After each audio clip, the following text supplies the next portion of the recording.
You have been told your whole life that a day has 24 hours, that a year has 12 months, that the calendar hanging on your wall reflects the natural rhythm of the Earth moving through space and time.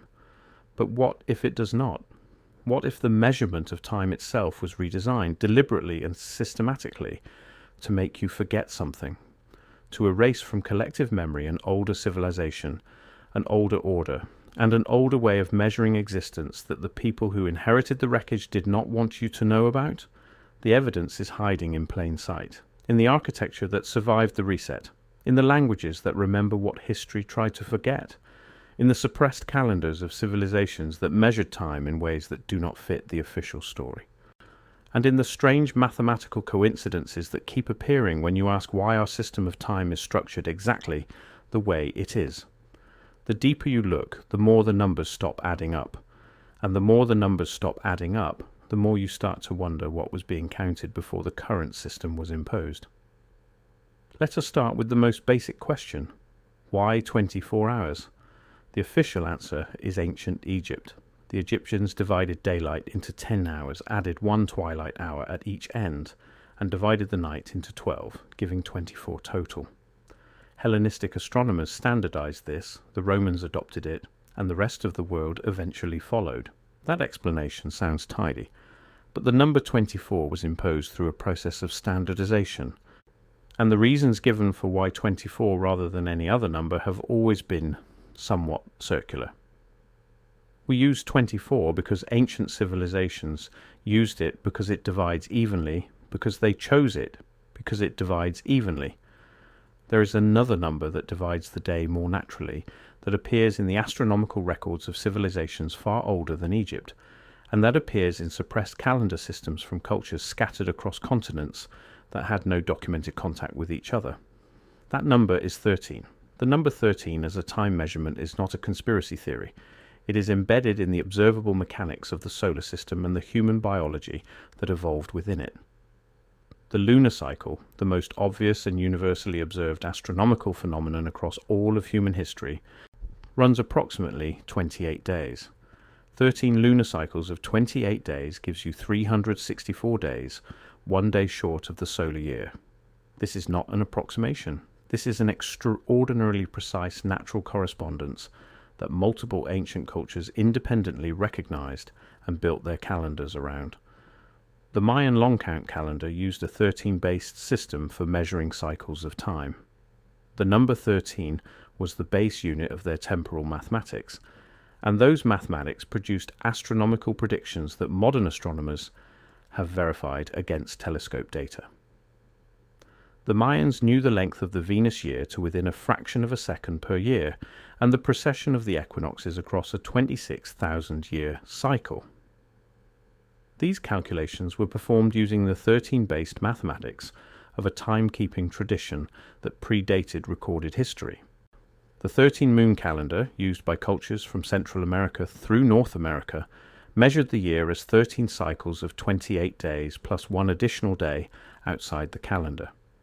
364 days of measured time, 1 day of no time.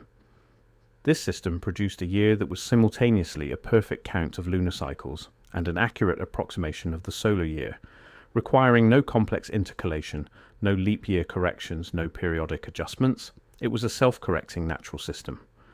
Compare this to the Gregorian calendar currently in use worldwide, which requires a leap day every 4 years, century corrections to that rule, and millennium corrections to those corrections, plus occasional leap seconds, added by international timekeeping authorities. The complexity of the Gregorian system is not a sign of its sophistication, it is a sign of its artificiality.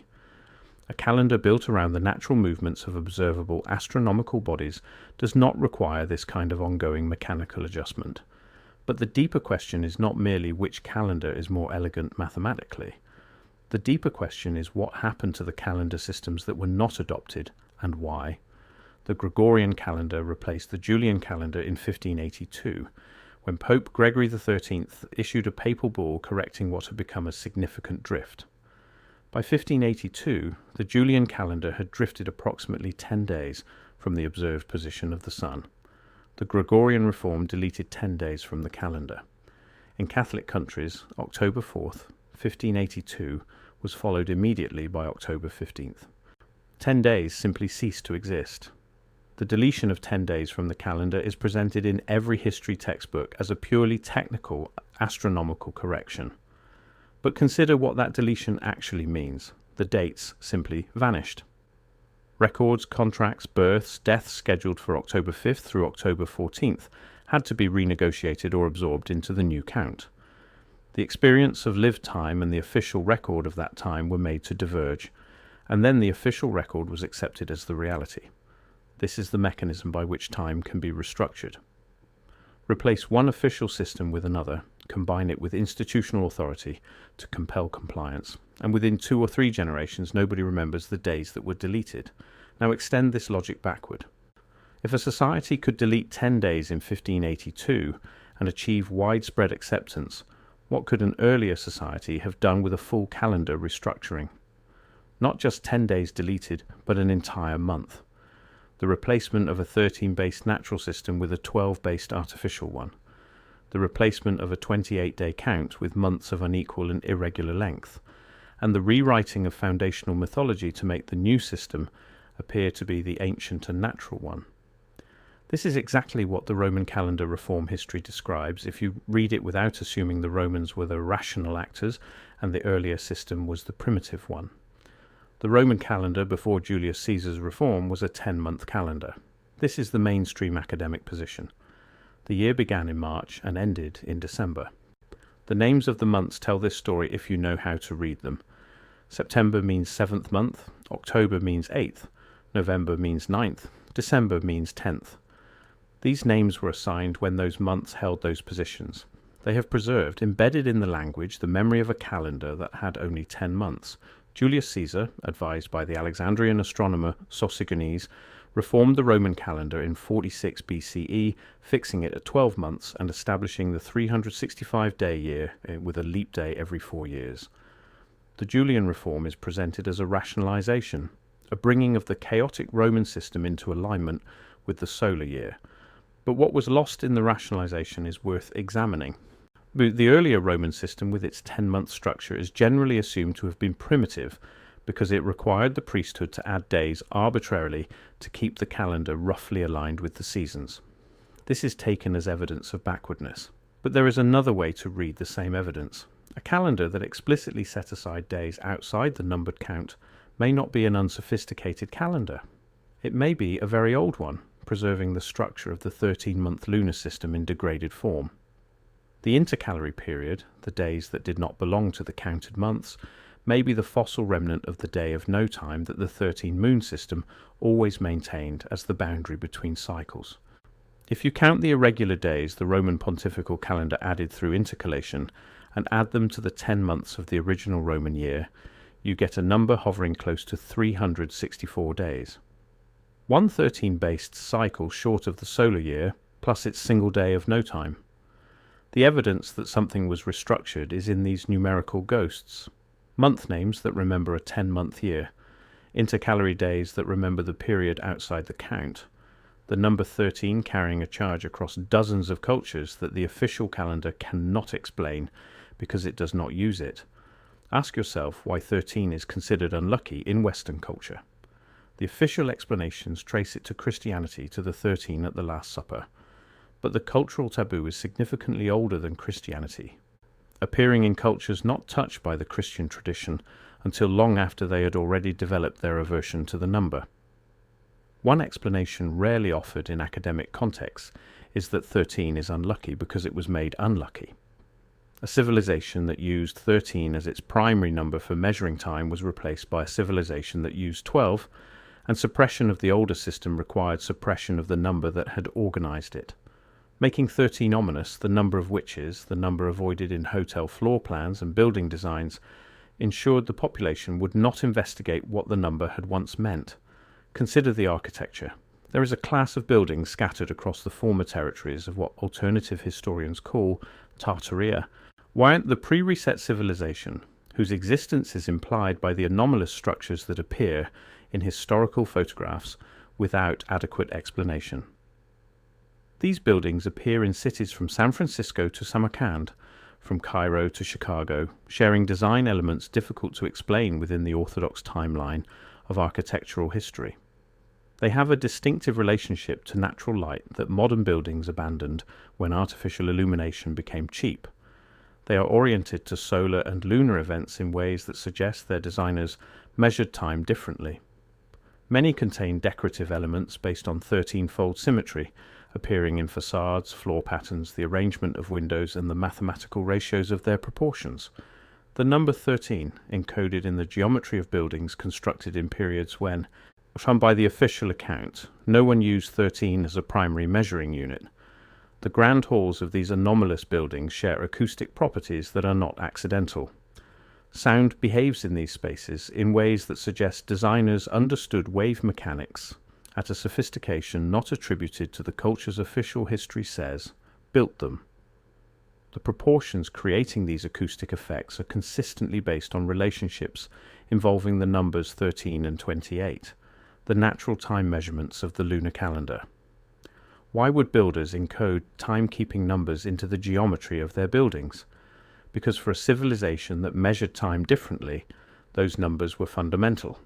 They were the ratios of the universe, the numbers in which the cosmos moved, and expressing them in stone was a way of aligning the built environment with the natural order the civilization recognized. The buildings were calendars in stone, clocks in architecture, keeping the true count of time encoded in the material culture, even as the official count was being changed. When the reset came and the calendar was restructured, the buildings remained. They could not easily be torn down, so they were incorporated into the new order, but their geometry was no longer understood.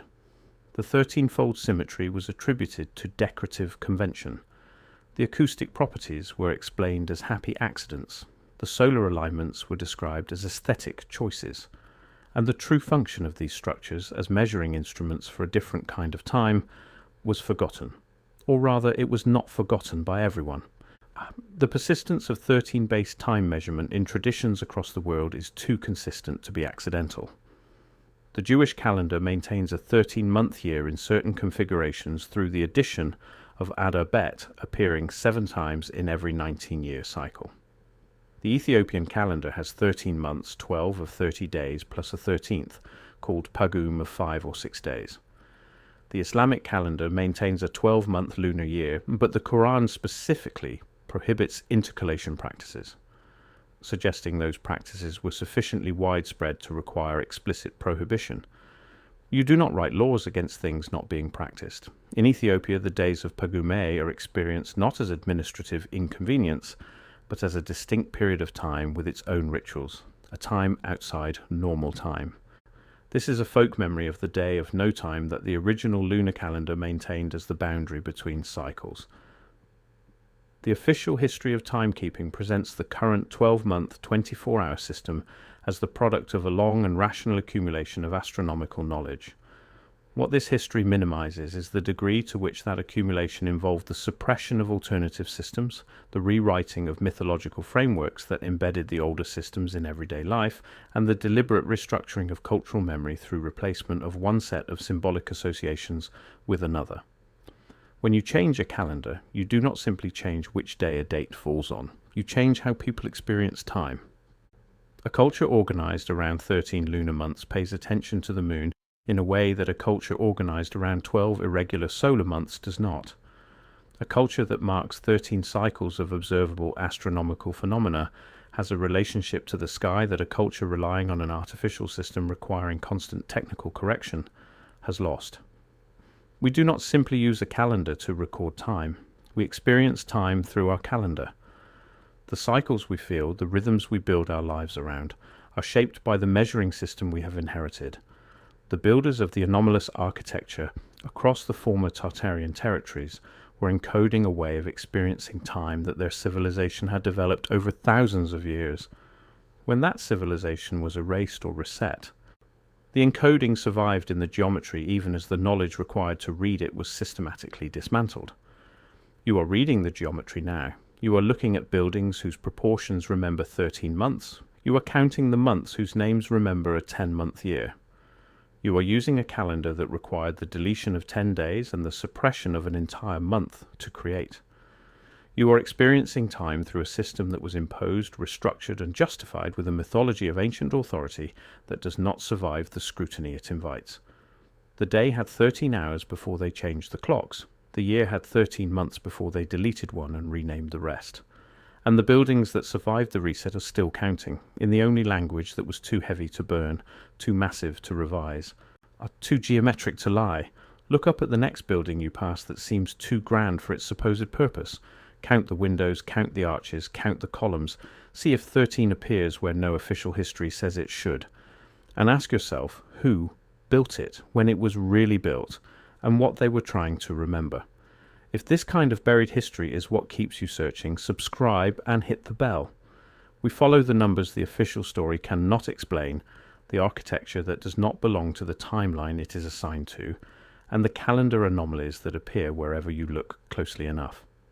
Drop your city in the comments and tell us which building does not fit, because the Tartarian record is everywhere once you know how to read it.